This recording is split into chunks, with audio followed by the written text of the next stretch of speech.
ကိုရည်ရွယ်ထားတဲ့အရာတွေဖြစ်မလာတဲ့အခါကိုမျှော်မှန်းထားတဲ့အရာတွေဖြစ်မလာတဲ့အခါကိုလှုပ်ချင်တိုင်းလုပ်မရတဲ့အခါ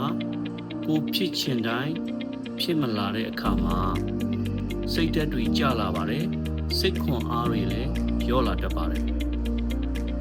အဲ့ဒီစိတ်တွေကိုတွန်းလှန်ဖို့ဆိုလို့ရှိရင်တတိယဝိရိယနဲ့ရှင်တဲ့စိတ်တွေယုံကြည်ချက်ပြည့်ရှိတဲ့စိတ်တွေဒါအပြည့်ဖြည့်ထားမယ်အဲ့ဒီစိတ်တွေနဲ့ဒါတွန်းလှန်ပြစ်မယ်ဆိုလို့ရှိရင်ကောင်းမွန်တဲ့အရွေးတစ်ခုကိုလည်းရောက်ရှိသွားပါတယ်တတိဝိရိယနဲ့ရှင်သွဲတဲ့စိတ်တွေယုံကြည်ချက်အပြည့်ရှိတဲ့စိတ်တွေနဲ့နေထိုင်ခြင်းဟာလည်းကောင်းမွန်တဲ့နေထိုင်ခြင်းဖြစ်တယ်လို့ကောင်းမွန်တဲ့လုံရတစ်ခုလည်းဖြစ်ပါတယ်ခင်ဗျ